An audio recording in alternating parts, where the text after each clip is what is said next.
कपड़े। जी सर। ये लड़के। हाँ सर। लेके आने अंदर।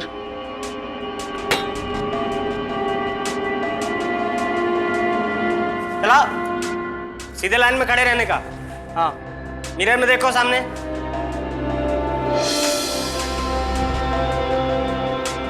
सबको ले आए हैं यहाँ पे। अब ये केस तुम्हारे हाथों में है। बस गुनहगारों को पहचान लो एक बार। डोंट वरी, वो लोग तुम्हें नहीं पहचान सकते, देख भी नहीं सकते। उस तरफ आना है।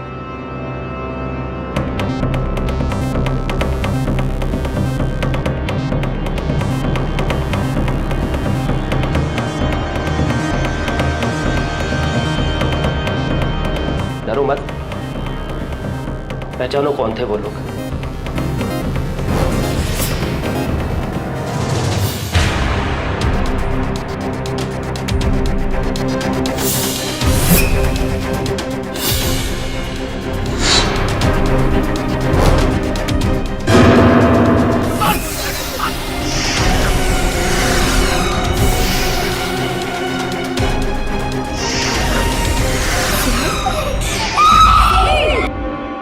लोगों को जल्दी दूसरे कमरे में लेके जाओ। अब देखिए हमारे बच्चे की क्या हालत हो रही है। चल बेटा, चल चल कर चल। मिल गई आपकी आत्मा को ठंडक। अरे हमारी बच्ची को परेशान करना बंद कीजिए, माफ कीजिए। हमारी मति मारी गई थी जो हमने आपकी बात सुन ली थी।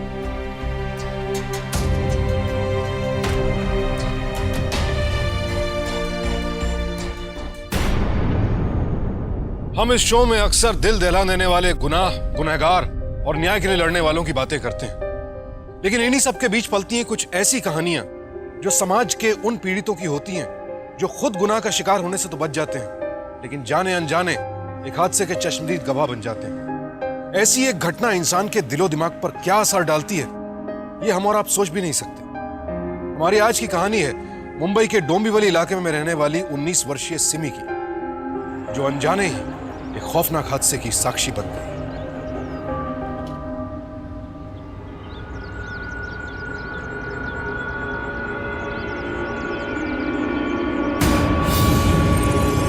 वहाँ कुछ नहीं बेटा।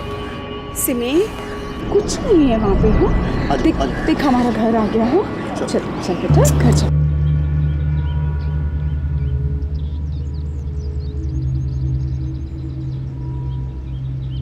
सिमी बेटा, अब कैसी है ये? कैसी होगी भाभी? आप तो जानती हैं बेचारी को कितना सहना पड़ा। मैं समझ सकती हूँ बेचारी। मैं तो कहती हूँ इसे आप घर में ही रखिए, बाहर निकलेगी तो खामखा परेशानी हो जाएगी। मगर ये बात कोई पुलिस वालों को और मिसेस बासु को समझाए। हाँ। तभी तो हमारी बच्ची घर में आराम कर पाएगी। पता नहीं क्यों पीछे हाथ धो के पड़ गए। चलो बेटा। अच्छा भाभी। मिसेस बासु से दूर रहो, वो भी बात करने की जरूरत नहीं।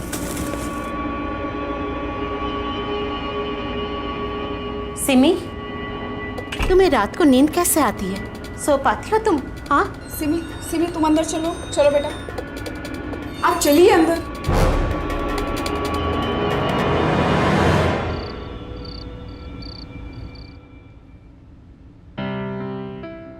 सिमी देख, मैंने आज गाजर का हलवा बनाया। तेरा फेवरेट है ना? आज तो भाई मैं अपनी बेटी को अपने हाथों से खिलाऊंगा। लाओ।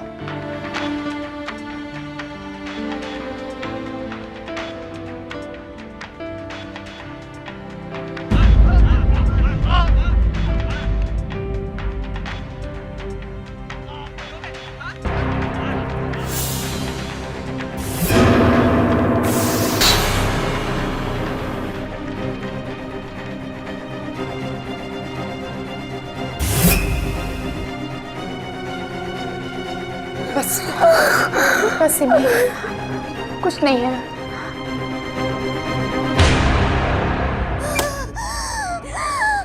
सिमी, सिमी क्या हुआ बेटा? क्या हो गया तुझे? हाँ? क्या हुआ बेटा? बता। कोई बुरा सपना देखा बेटा ने? डरते नहीं है? देखो, तुम्हें ये सब भूलना होगा, अपने दिमाग से निकालना होगा बेटा, और दूसरी चीजों में ध्यान लगाना होगा। सुनिए जी, हम इसका कॉलेज शुरू कराते हैं फिर से। सही कह रही हो तुम। सिमी बेटा, तुम्हारे नए सेमेस्टर के एग्जाम भी तो शुरू होने वाले हैं। ऐसा करते हैं, हम लोग कल कॉलेज चलते हैं और वहां से एग्जाम के फॉर्म लेके आते, ठीक है? हाँ, ये ठीक रहेगा। अब आप सो जाइए। चल सिमी, तू यहाँ सो जा, मैं तेरे साथ सो जाती हूँ। हाँ, मैं हूँ ना। हाँ, चल सो जा, चल। लाइट ऑफ कर दीजिए। चल।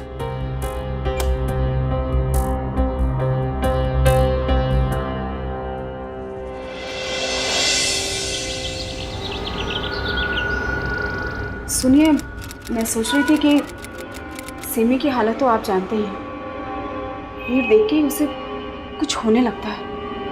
कहीं उसे कॉलेज ले जाकर हम कोई गलती तो नहीं कर रहे हैं ना? अरे मैं जानता हूँ रजनी, मगर हमें कुछ तो करना ही होगा।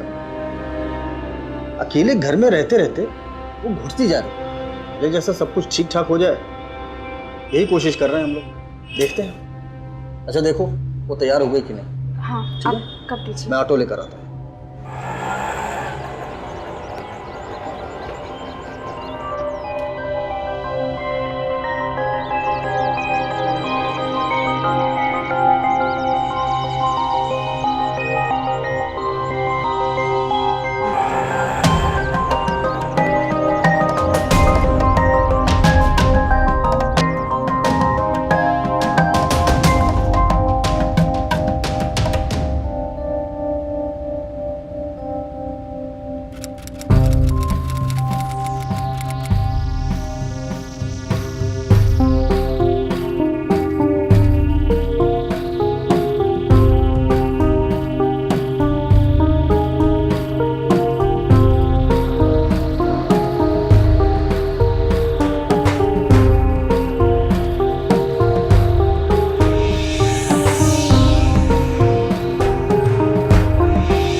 क्या हुआ बेटा? गर्मी में है। क्या हुआ बेटा? क्या हुआ? चलो सिमी, डरते नहीं। चल बेटा।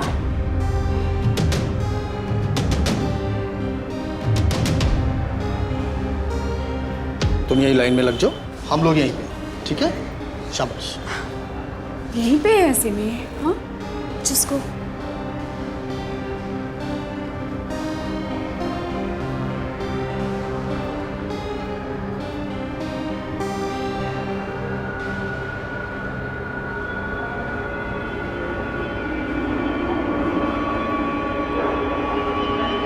अरे भाई थोड़ा आगे बढ़ो।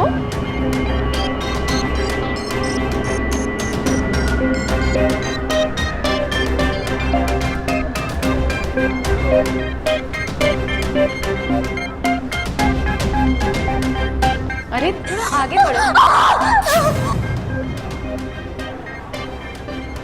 क्या हुआ तुम्हें? अरे सिमी एक कत्ल की चश्मदीद गवाह थी। इस भयानक हादसे ने उसके दिलो दिमाग पर इतना गहरा असर किया था कि वो अब हर किसी से डरने लगी थी, यहां तक कि अपने साए से भी। हम में से ज्यादातर लोग कोई भी जुर्म होते हुए देखने से इसलिए बचते हैं कि कल हमें उसका विटनेस या गवाह ना बनना पड़े। खिड़कियां दरवाजे बंद कर लेते हैं, नजरें चुरा लेते हैं। लेकिन सिमी ना चाहते हुए भी एक लड़के के कत्ल की साक्षी बन चुकी थी। लेकिन आखिर ये लड़का कौन था और उसका कत्ल क्यों हुआ?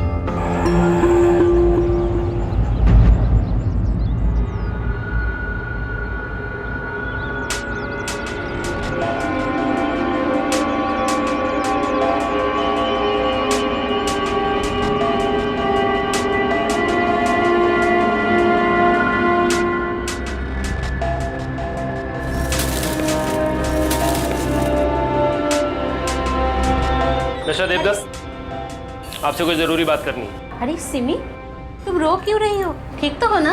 मिसेस बासु, आप प्लीज मेरी बच्ची से दूर रहिए। चल सिमी, सिमी चल बेटा चल। मुझे आपसे कोई बात नहीं करनी इंस्पेक्टर। ये पुलिस इन्वेस्टिगेशन है, अगर आप कोऑपरेट करेंगे तो आपके लिए ज़्यादा बेहतर रहेगा, समझे? आइए अंदर चल के बात करते हैं। चल के आराम कर। हाँ, अच्छा।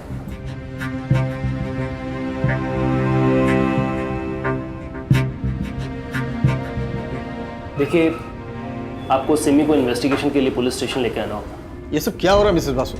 आपने एक बार कहा था, हम लोग एक बार आ गए, फिर दोबारा किस लिए? सिमी इस घटना की प्राइम विटनेस है और इन्वेस्टिगेशन में उसकी स्टेटमेंट बहुत ज़्यादा ज़रूरी है।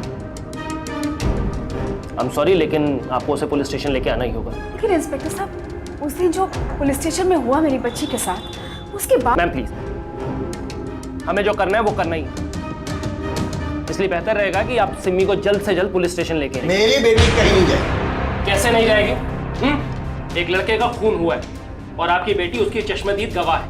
मुझे तो समझ में नहीं आता कि अगर इस देश का हर नागरिक ऐसे अपराधियों को पकड़वाने के लिए पीछे हटता रहेगा तो इस देश का क्या होगा। और वैसे भी अगर उस दिन उस लड़के की जगह आपकी खुद की बेटी होती तो आप क्या करते? देखिए, आपका काम आप जाने, मेरे लिए मेरी बेटी से बढ़कर कुछ भी नहीं है, न देश न दुनिया। देखिए, आज एक कदम उठाकर आप बहुत बड़ी गलती कर रहे हैं, क्योंकि कल दोबारा वो कातिल फिर किसी का खून करेंगे और उसके जिम्मेवार आप होंगे। आप।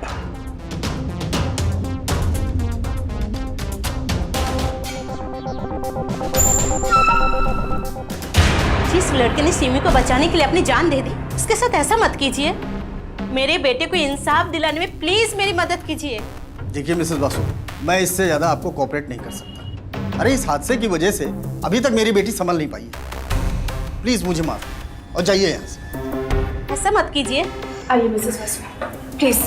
सिमी, तुम सुन रही हो ना? वो तुम्हारा बेस्ट फ्रेंड था, उसने तुम्हारी इज्जत बचाने के लिए अपनी जान दी थी। सिमी, उसके आत्मा की शांति के लिए प्लीज मेरी मदद करो। सिमी, तुम ऐसा नहीं कर सकती। सिमी, मेरी बात सुनो। सिमी, प्लीज। उस रात की दहशत को याद कर करके सिमी की हालत बद से बदतर होती जा रही थी। ऐसी भयानक वारदात को भूलना आसान नहीं होता है और उसे भूलना कोई उपाय भी नहीं है। सिमी के माता पिता शायद उसके लिए गलत नहीं कर रहे थे, लेकिन उनका तरीका गलत था। उसे लड़ने के लिए ताकत देने के बजाय वो उसे बचा रहे थे और इसके परिणाम स्वरूप वो और कमजोर पड़ती जा रही थी। दोस्तों, जुर्म करना जितना गलत है, जुर्म सहना भी उतना ही बड़ा पाप है। मिसेस बासु के लिए सिमी अपने बेटे के कातिलों को सजा दिलाने की इकलौती उम्मीद थी, लेकिन कोई उनका साथ नहीं दे रहा था। फिर भी वो हार मानने को तैयार नहीं थी। सिमी की गवाही बहुत जरूरी है मिसेस बासु। देखिए, वो इस केस की इकलौती विटनेस है। उसके बिना कातिलों को पकड़ना बहुत मुश्किल होगा। जानती हूँ इंस्पेक्टर साहब, लेकिन सिमी के लिए भी बहुत मुश्किल होगा। उसने अपनी आंखों के सामने अपनी मौत और अपने दोस्त का खून होते हुए देखा है। लेकिन आपके बेटे को न्याय दिलाने के लिए हमें सिमी की बहुत जरूरत पड़ेगी। लेकिन मैं उन्हें कैसे समझाऊं? सिमी की नाजुक हालत में वो कोई चांस लेना ही नहीं चाहते। देखिए, मुझे लगता है कि सबसे पहले हमें सिमी के माँ बाप को कन्विंस करना चाहिए कि वो उसे किसी एक अच्छे साइकेट्रिस्ट के पास लेके जाए, ताकि वो सदमे से बाहर निकले। तभी शायद कुछ हो सकता है। मिस्टर देवदत्त। देखिए मिसेस बासु, मुझे आपसे कोई बात नहीं करनी। मैं उसकी भलाई के लिए कह रही हूँ, उसे किसी अच्छे साइकियाट्रिस्ट को दिखाइए। मेरी फैमिली मैटर में इंटरफेयर करना बंद कीजिए, वरना ठीक नहीं होगा।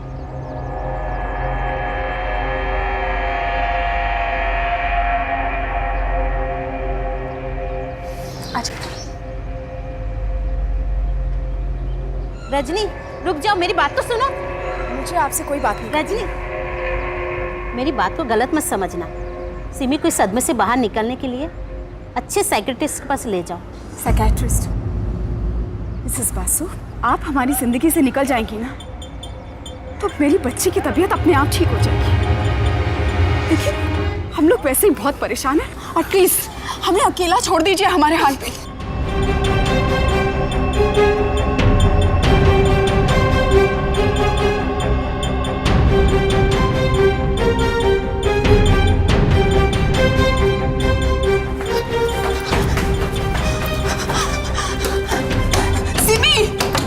दरवाजा खोल बेटा। सिमी, दरवाजा खोल प्लीज। क्या हुआ?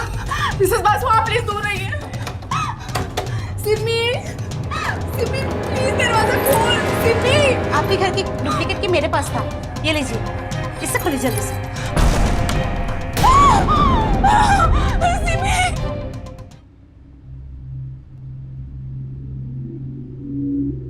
आप खतरे की कोई बात नहीं है, आप चिंता ना करें। Thank you doctor. चलो देवदत्त। अरे देवदत्त तो बिल्कुल चिंता मत कर। अरे सिमी आप बिल्कुल खतरे से बाहर है। थैंक यू यार, थैंक यू वेरी मच। तूने सिमी का घर आकर इलाज किया। एक्चुअली हम किसी पुलिस लफड़े में नहीं पड़ना चाहते। अरे ऐसी कोई बात नहीं है, लेकिन ऐसा क्या हुआ था जो सिमी ने अपना हाथ काट लिया? अरे मैं बताती हूँ।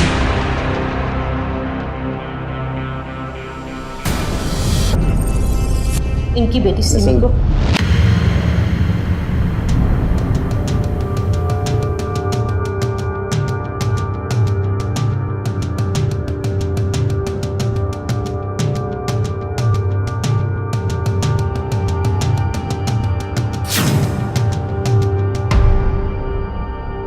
मेरे साथ देने के लिए तैयार नहीं। देख देवदत्त, सिमी बहुत बड़े डिप्रेशन में है और मिसेस बसु बिल्कुल ठीक कह रही है।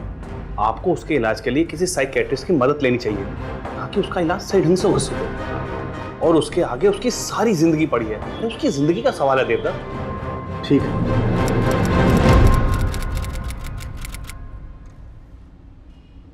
क्यों मारना चाहती हो अपने आप को? क्योंकि मैं नहीं जीना चाहती। तो क्यों सिमी, क्यों नहीं जीना चाहती? मुझे कोई बात नहीं करनी। ठीक है, नहीं करते। इन पिक्चर्स को देखो।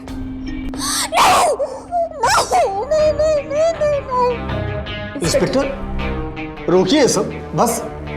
जानवी जी बहुत जानी मानी साइकेट्रिस्ट है, कुछ नहीं होगा सिमी को, भरोसा रखिए आप। आगे देखिए। 13 बार इसके पेट में चाकू घोंपा गया था। घाव देख के तो ऐसा लगता है कि दर्द के मारे चौथी या 5वीं बार में ही इसने दम तोड़ दिया होगा।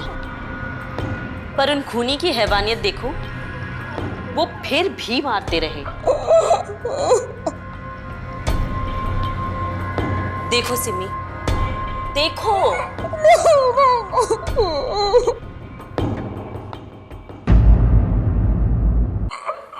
देखो।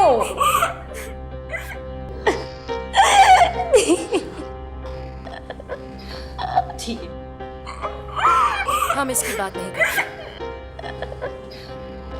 दीप के बारे में बात करते हैं।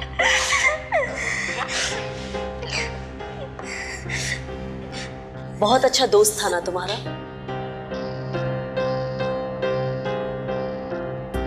तो उसके बारे में कुछ बताओगी?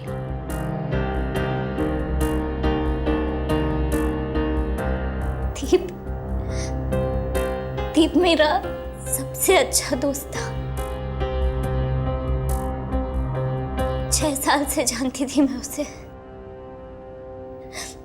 पता है, पहली बार साइकिल चलाना भी दीप ने मुझे सिखाया था। एक बार तो सिखाते सिखाते वो खुद ही साइकिल से गिर गया था। कई बार उसने मेरी हेल्प की। मेरा सबसे अच्छा दोस्त था वो। तो सिमी, अपने बेस्ट फ्रेंड की खूनी को पकड़वाने में तुम पुलिस की हेल्प नहीं करोगी? नहीं नहीं, वरना वो लोग मुझे भी मार डालेंगे। अगर मरने से इतना डर लगता है तो अपनी जान लेने की कोशिश क्यों करती हो? ताकि मैं उस दर्दनाक मौत से बच सकूं। आज भी याद है मुझे, दीप की चीखें आज भी सुनाई देती है मुझे। उसे बहुत दर्द हो रहा था, पूरी तरह खून में लथपथ था, वो तड़प रहा था। पर ऐसा क्यों लगता है तुम्हें कि वो लोग तुम्हें मारेंगे? मैंने देखा है उन लोगों को। कल भी वो लोग मेरी सोसाइटी के बाहर मेरा इंतजार कर रहे थे। मार डालेंगे वो लोग, मुझे मार डालेंगे।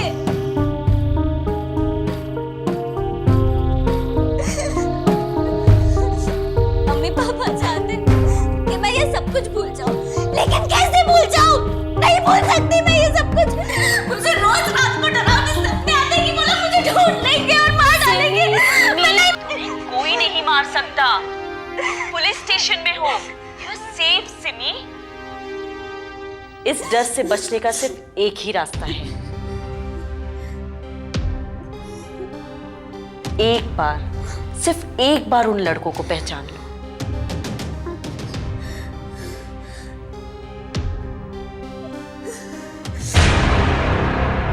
वो अक्सर हमारे गेट के बाहर खड़े रहते थे। जोर जोर से हंसना, लड़कियों को छेड़ना, मजाक करना। ये सब करते थे। जब मैंने उन्हें पहली बार देखा था तब यार आप लोग बहुत नाटक बढ़ गया आप लोग के। समझते नहीं, एक तो रेज बढ़ गए ऑटो के। अजी सुनिए तो, रुकिए तो, अरे सुनिए तो, अरे गिरा देगा क्या? देखते ही उनकी रोज की आदत बन चुकी थी। सोसाइटी के बाहर खड़े रहते और घर से निकलना ही मुश्किल हो गया था मेरे लिए। और इसके बारे में मैं किसी से बता भी नहीं सकती थी, बात भी नहीं कर पाती थी। पापा से कहती तो वो उल्टा मुझे ही डांट देते थे और मेरा घर से बाहर निकलना बंद करवा देते। और माँ से कहती तो वो कहती अवॉइड करो, चुप हो जाएंगे। लेकिन वो लोग चुप रहने वालों में से नहीं थे। भैया भैया यहाँ से लेफ्ट ले लो।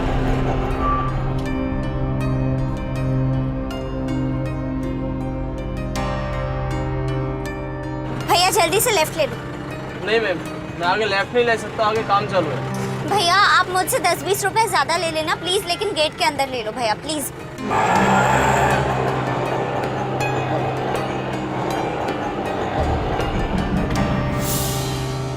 फिर मैंने अपने टी शर्ट्स के ऊपर शॉल लेना शुरू कर दिया था।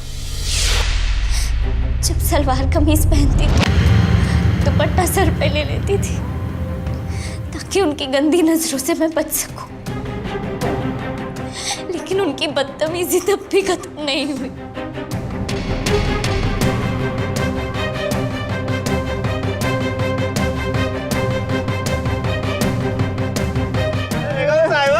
अरे सुनिए तो, अरे थोड़ा दीदार हमें भी करा दो। अरे हम तो मल्लू काहे के लिए करेंगे तुम भाई?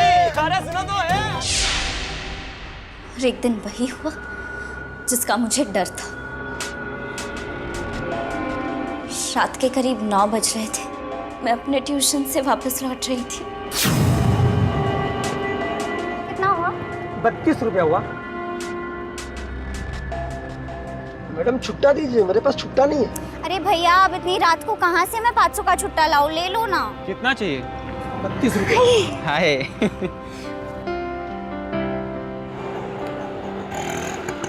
Thank you.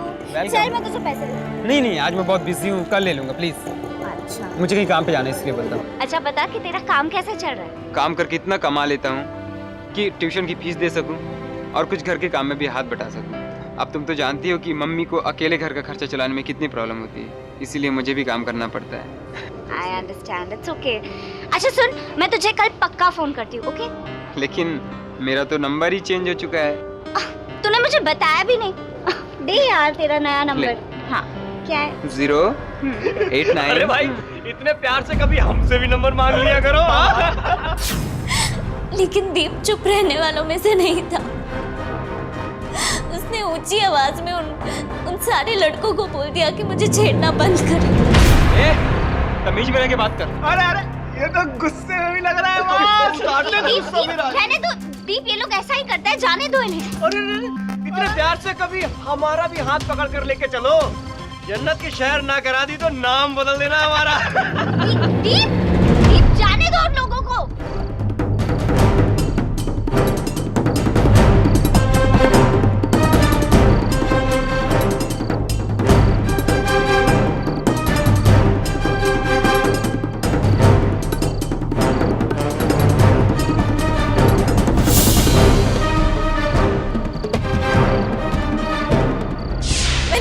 बचाने की पूरी कोशिश की, लेकिन वो लोग ने उसे मार डाला उसे। और वो भी मेरी वजह से उसकी जान चली गई। रो मत सिमी, इसमें तुम्हारी कोई गलती नहीं थी, मत रो। Well done Simi. और तुम्हें डरने की क्या जरूरत है? जो काम कोई नहीं कर सका वो कम से कम तुमने करने की कोशिश तो की। तुमने एटलीस्ट दीप को बचाने की कोशिश तो की। फिर मैंने उन लड़कों को दोबारा नहीं देखा। सोसाइटी के आसपास भी नहीं दिखे मुझे वो लोग। लेकिन अभी फिर से मुझे वो लड़के दिखे इंस्पेक्टर। मैंने देखा उन्हें वापस।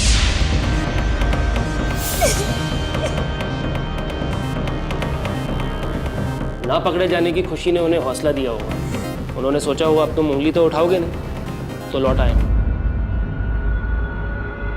सिमी, हमें तुम्हारी एक और मदद की ज़रूरत है।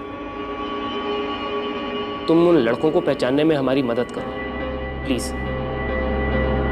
हमारे स्केच आर्टिस्ट के साथ में उन लड़कों के स्केच बनवा दो।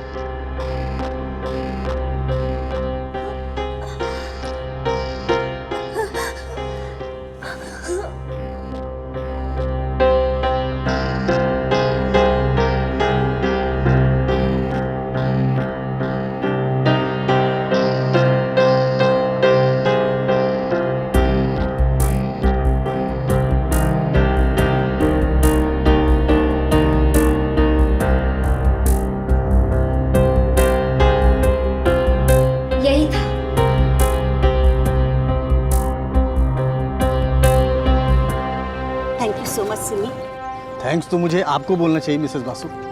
ऐसा लगता है जैसे मेरी पहली वाली बेटी मुझे वापस मिल गई। सच में, और हम तो आपको पता नहीं क्या समझे बैठे थे, और उस दिन परेशानी में तो पता नहीं क्या क्या मैंने आपको बोल दिया।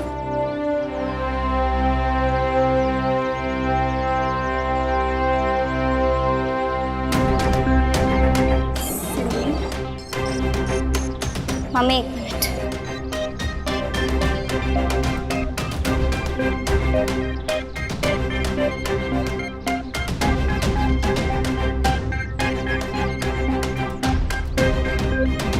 सर एक मिनट।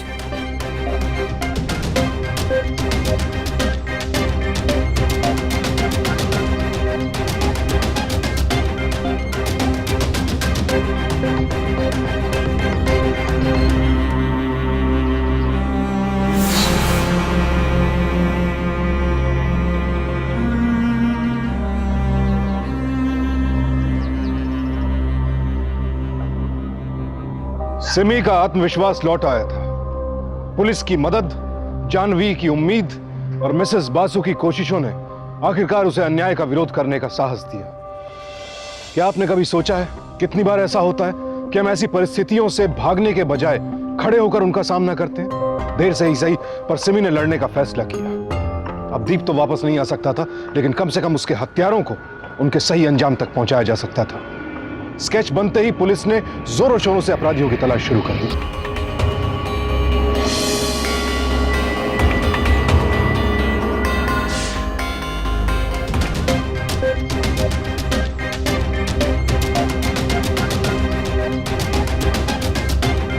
रात कत्ल हुआ उस दिन ड्यूटी पे तो ही था? जी सर। जानता है इसे? नहीं सर। लड़की ने मदद के लिए आवाज मारी और तेरे पैर नहीं हिले। सिक्योरिटी गार्ड का मतलब समझता है तू? अभी जल्दी से भाग, नहीं तो अंदर लेता हूँ तुझे। कुछ लड़के यहाँ पे आवारा से घूमते रहते हैं सर। वो बाजू की बस्ती में रहते हैं यहाँ पे।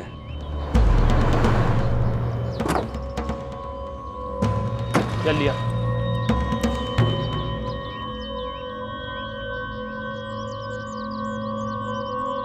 स्केच के आधार पर पुलिस उन लड़कों के बहुत करीब पहुंच चुकी थी, लेकिन खतरे का आभास होते ही आरोपी लड़कों के घर वालों ने उन्हें सबकी नजरों से दूर कहीं छुपा दिया था।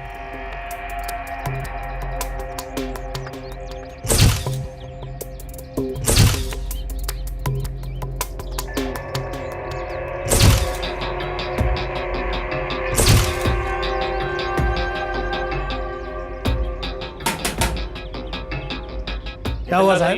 नितिन का घर यही है? जी हाँ साहब। बुलाओ उसे। साहब वो यहाँ नहीं है, वो अपनी दादी के पास गया गांव। जैसे ही वापस आता है भेजो उसे थाने। लेकिन साहब हुआ क्या है? सब पता चल जाएगा तुम्हें।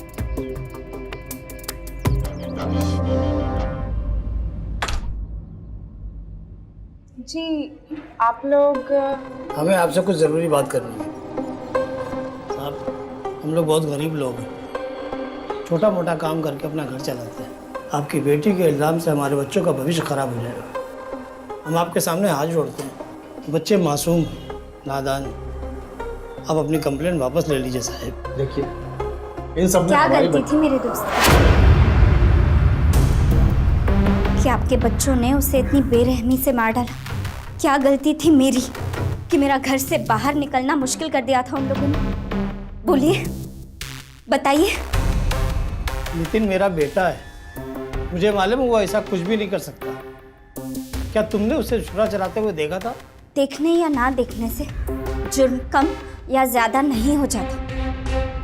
और रही बात आपके बेटे की, तो हाँ देखा था मैंने, देखा था नितिन को दीप का कत्ल करते हुए। जरूरत पड़ी तो पुलिस स्टेशन जाके खुद उनकी पहचान करवाऊंगी मैं। सुना आपने, मैं कोई कंप्लेंट वापस नहीं लेने वाली।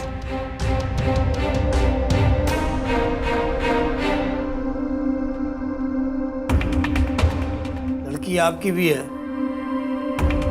हम तो चाह रहे थे बातचीत करके मामला सलटा लें, लेकिन आप लोग इस तरीके से मानने वाले नहीं हैं। कल को कुछ भी हो सकता है। क्या कर लेंगे आप? हम यहीं रहते हैं और यहीं रहेंगे। आपको जो करना है आप कर सकते हैं, क्योंकि ना हम आपसे डरते हैं ना आपके बच्चों से, समझे आप?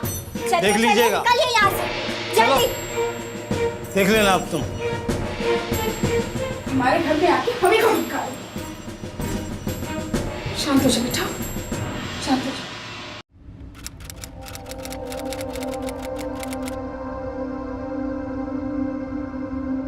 रजनी, तुम घर चलो, मैं सिमी को छोड़ के आता हूँ। आ जाइए। अरे नहीं पापा, इट्स ओके, मैं अपने आप चली जाऊंगी। क्या सच? घबराइए मत पापा, अब आपकी बेटी कमजोर नहीं पड़ेगी। ठीक है, जा।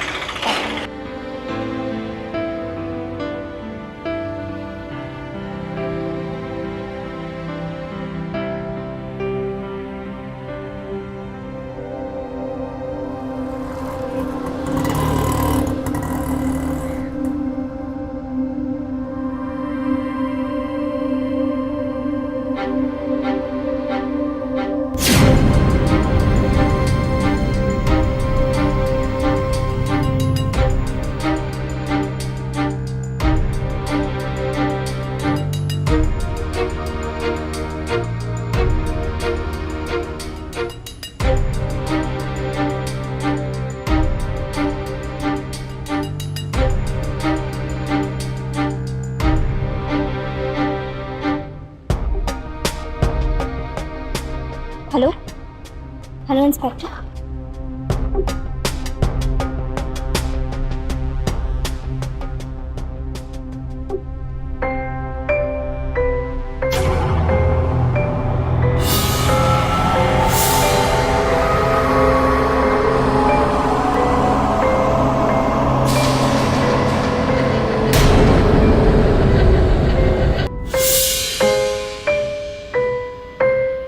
बहुत हो गया तेरा भागना दौड़। सोन इधर।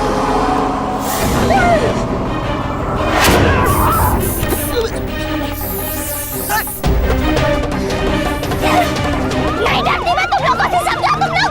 किसी को भी मार डालोगे, किसी को भी पीटोगे। चलो ले, आ जाओ।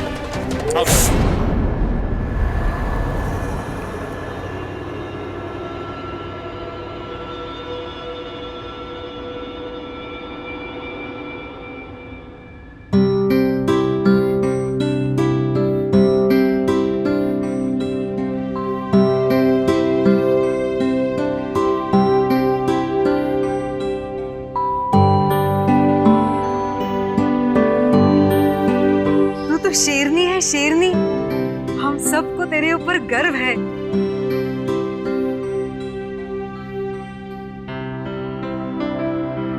Aunty, aunty I am very sorry. नहीं बेटा, कोई बात नहीं, मैं तुम्हारी हालत समझ सकती हूँ।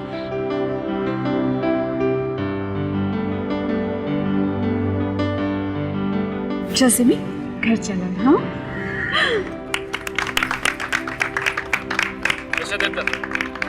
Thank you for your cooperation. क्या कभी आपने सोचा है कि ऐसा क्यों होता है? क्योंकि ऐसे जुर्म के खिलाफ एक दीप खड़ा होता है। अगर हम सब साथ खड़े हों तो ऐसे शर्मनाक जुर्म कभी हमारे समाज का हिस्सा बने ही नहीं। ज्यादातर लड़कियां अपने साथ हुई छेड़छाड़ को अनदेखा कर देती हैं। आखिर क्यों? क्यों सहने को लड़ने से ज्यादा आसान समझा जाता है? दोस्तों, छेड़छाड़ कानूनन अपराध है और इसके लिए जुर्माना या सजा या फिर दोनों किए जा सकते हैं। अगर आपके साथ या आपके किसी दोस्त के साथ ऐसा हो रहा है तो आपके पास आवाज उठाने की देर है और पुलिस आपकी पूरी मदद करेगी, जैसे वो आज सिमी की मदद कर रही थी। पूछताछ, जांच पड़ताल, पुलिस और कोर्ट कचहरी के डर से कई लोग बिना आवाज उठाए चुपचाप जुर्म सहन कर लेते हैं और और बाकी आरोपियों के डर से चुप हो जाते हैं। लड़ाई या बदलाव लाने का मनोबल आसानी से नहीं आता है। दीप को अपनी जान गंवानी पड़ी और सिमी को साइकाइट्रिस्ट की मदद लेनी पड़ी। लेकिन जरा सोचिए, अगर ये सब उस दिन नहीं रुकता तो और न जाने कितने साल कितनी ही लड़कियां उन रास्तों पर चलने से डरती। आज औरतों के खिलाफ होने वाले अपराधों को रोकने के लिए कई मोबाइल एप्लीकेशंस भी लॉन्च हुई हैं। इनसे मुसीबत के वक्त मोबाइल का एक बटन दबाते ही आपके नजदीकी सहायता केंद्र या पुलिस स्टेशन से आपकी लोकेशन ढूंढकर आप तक मदद पहुंचाई जा सकती है। वरना आप अपनी शिकायत इन फोन नंबर्स पर भी दर्ज करा सकते हैं, 1091 या 1291। अब मुझे सुशांत सिंह को इजाजत दीजिए। सावधान इंडिया, इंडिया फाइट्स बैक। तो सावधान